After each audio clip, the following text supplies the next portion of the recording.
जय हिंद दोस्तों, इस क्लास में आप सभी का स्वागत है। लर्न विथ इमरान सर के क्लास में आप सभी विद्यार्थियों का तहे दिल से स्वागत है। आइए हम लोग कुछ क्वेश्चंस पर आते हैं और उसका सॉल्यूशन यानी ऑप्शन से सॉल्यूशन देखते हैं कि क्या उसका आंसर होगा। जो पहला क्वेश्चन है आपको बोर्ड पे दिख रहा होगा कि हु डिस्कवर्ड सेल इन 1665, अर्थात किसने पहली बार सेल को डिस्कवर किया। तो ऑप्शन के अनुसार जो पहला ऑप्शन आपका है वो है Robert Hooke, Robert Crook, David Thomson and Marin Francois. तो जो आंसर होगा वो हमारा होगा रॉबर्ट हुक। हाँ, we already know that about the cell, है ना, कि सबसे पहले सेल को किसने डिस्कवर किया था, अर्थात डेड सेल को सबसे पहले डिस्कवर करने वाले थे रॉबर्ट हुक। क्वेश्चन नंबर 2 पे आते हैं हम लोग। बोर्ड पे आपको दिख रहा होगा क्वेश्चन कि name an organelle which serves as a primary packaging area for molecules that will be distributed throughout the cell. Option है mitochondria, plastids, Golgi apparatus and vacuoles. Question को समझे। क्वेश्चन ये कह रहा है कि आपके कोशिका के अंदर ऐसा कौन सा ऑर्गेनेल्स अर्थात कोशिकांग है जो मटेरियल्स को पैकेजिंग करता है, मॉडिफाइड करता है और फिर सेल में थ्रू आउट डिस्पैच भी करता है। तो ऑलरेडी हम लोगों ने क्लास में इसको पढ़ा है कि इस तरह का जो करता है वो ऑर्गेनेल्स वो है आपका गोल्जी अपरेटस। तो आंसर हमारा हो जाएगा C, Golgi apparatus is the right answer. Question number 3 पे हम लोग आते हैं।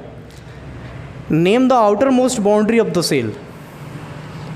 सेल के सबसे बाहरी वाली जो वॉल होती है, जो बाउंड्री होती है, आप उसको बताएं कि क्या होता है। Plasma membrane, cytoplasm, nuclear membrane, none of the above. तो अगर हमें 4 ऑप्शन में चूज़ करना होगा तो हमारा आंसर प्लाज्मा मेम्ब्रेन होगा, जिसको हम लोग हिंदी में कोशिका झिल्ली बोलते हैं। क्वेश्चन नंबर 4 पर आए। क्वेश्चन नंबर 4 आपका है, क्वेश्चन नंबर जो 4 है वो क्वेश्चन नंबर 4 है, बोर्ड पे दिख रहा होगा आपको कि name the process in which the injection of material by the cells is done through the plasma membrane. उस प्रोसेस का क्या नाम है जिसमें कोई सेल कोशिका झिल्ली के द्वारा अंतर्ग्रहण अर्थात इंजेक्शन यानी खाद्य पदार्थ को ले लेता है। तो ऑलरेडी हम लोगों ने इस बात को बताया था कि भाई ये जो प्रोसेस है, जैसे यहाँ सेल है, ये आपका सेल है और यहाँ पे फूड मॉलिक्यूल्स है। अब ये जैसे ही इसको, जैसे अमीबा के बारे में मैंने आपको बताया था कि तो फिर ये करेगा क्या, तो इसकी पहचान करेगा कि ये मेरे खाने लायक है, तो ये क्या करेगा कि धीरे धीरे अपने सेल के स्ट्रक्चर में बदलाव करेगा, अर्थात अपने सेल के स्ट्रक्चर में बदलाव करेगा, अर्थात थोड़ा सा इधर मूवमेंट करेगा और ये थोड़ा सा इधर मूवमेंट करेगा और इनको अपने अंदर इनगल्फ कर लेगा। ये जो प्रोसेस है जिसके माध्यम से इंजेक्शंस होता है, इसको हम लोग एंडोसाइटोसिस बोलते हैं। एंडोसाइटोसिस अर्थात एंडोसाइटोसिस एक ऐसा प्रोसेस है जिसके प्रोसेस के माध्यम से कोई सेल अपने अंदर इंजेक्शंस करता है, फूड मटेरियल का इंजेक्शंस करता है। इसमें 2 तरह की प्रोसेस होते हैं। एक होता है फेगोसाइटोसिस और दूसरा होता है पिनोसाइटोसिस। तो पिनोसाइटोसिस के माध्यम से हम लोग लिक्विड वगैरह का इंजेक्शंस करते हैं सेल के माध्यम से, और लार्ज मॉलिक्यूल जो सब्सटेंस होते हैं, फूड मॉलिक्यूल्स होते हैं, उसे हम लोग फेगोसाइटोसिस का प्रोसेस कहते हैं। अगले क्वेश्चंस पे आते हैं। 5 नंबर हमारा क्वेश्चन है, which among the following sentence is not correct about the organelles. अर्थात कोशिकांग के बारे में कहा गया कौन सा कथन निम्न में से सही नहीं है। They are found in eukaryotic cells, they are found in multicellular organisms, they coordinate to produce the cell, they are small seized and mostly internal। तो option B is right, they are found in multicellular organism. ऐसा नहीं है कि ये सिर्फ multi cellular organisms में ही पाए जाते हैं या इस तरह के होते हैं। तो option B is right. Question number 6 पर आएंगे। क्वेश्चन नंबर जो 6 है हमारा, बोर्ड पे देखिए, क्वेश्चन नंबर जो 6 है, और एक बात ध्यान रखिएगा, ये एंडोसाइटोसिस और एक्सोसाइटोसिस प्रोसेस को हम लोग एक्टिव ट्रांसपोर्ट बोलते हैं। एंडोसाइटोसिस एंड एक्सोसाइटोसिस ये दोनों प्रोसेस हमारा एक्टिव ट्रांसपोर्ट में आता है। किस में आता है?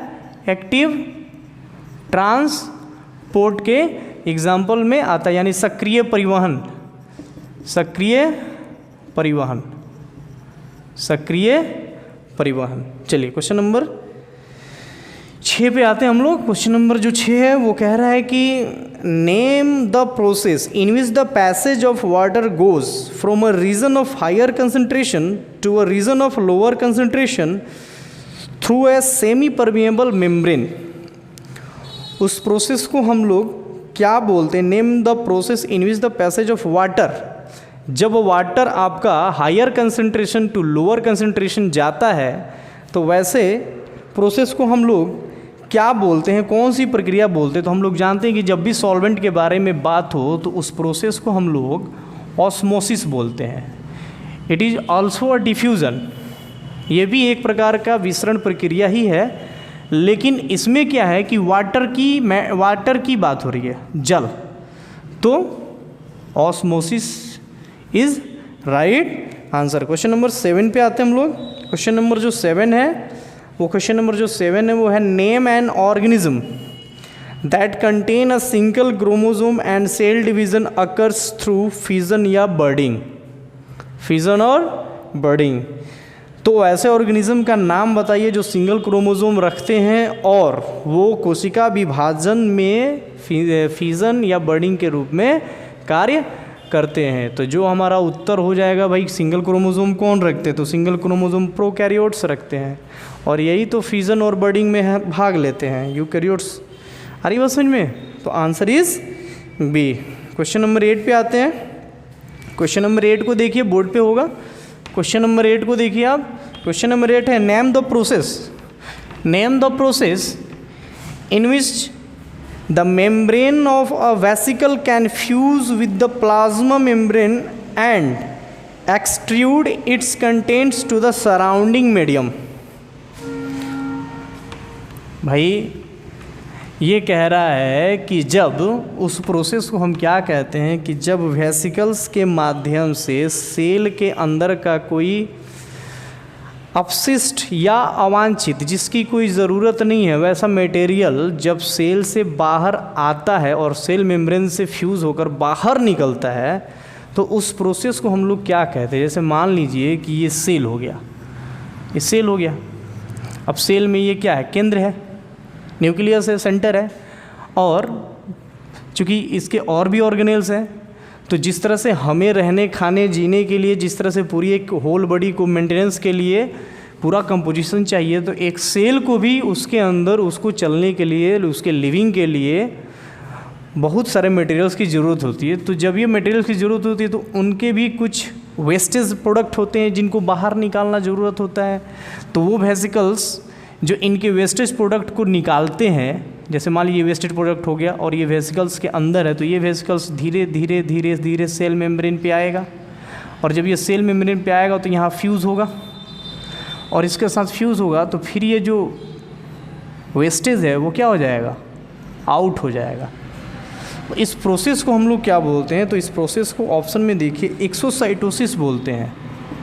एक्सो मतलब बाहर, साइटोसिस, एंडोसाइटोसिस मतलब अंदर लेने की जो क्रिया होती है, तो exocytosis.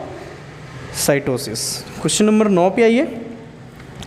The jelly like substance present inside the cell is known as. तो जेली लाइक जो सब्सटेंस होता है जो सेल के अंदर प्रेजेंट होता है उसे हम लोग साइटोप्लाज्म कहते हैं। Option A is right. Question number 10 पे आइए। ब्लू ग्रीन एल्गी, नीला हरित शैवाल, नीला हरित शैवाल। तो नीला हरित शैवाल क्या है भाई? प्रोकैरियोट्स है, यूकैरियोट्स है, both A and B, D neither A and nor B. तो आंसर इज ए भाई। ब्लू ग्रीन एल्गी एक प्रोकैरियोटिक है और ये बैक्टीरिया है, तो blue green algae is bacteria और ये प्रोकैरियोटिक है, और ये किस किंगडम में आते हैं? तो मोनेरा किंगडम में आते हैं। तो अभी आप लोगों ने देखा कि 10 क्वेश्चन हम लोगों ने इंग्लिश माध्यम से देखा, और जैसे जैसे टॉपिक्स हम लोग आगे पढ़ेंगे, आगे बढ़ते चलेंगे। थैंक यू, है ना, विजिट करने के लिए थैंक यू, और देखने के लिए लर्न विथ इमरान सर के क्लास में आप सबका बहुत बहुत धन्यवाद। जय हिंद, फिर अगले क्लास में मिलेंगे।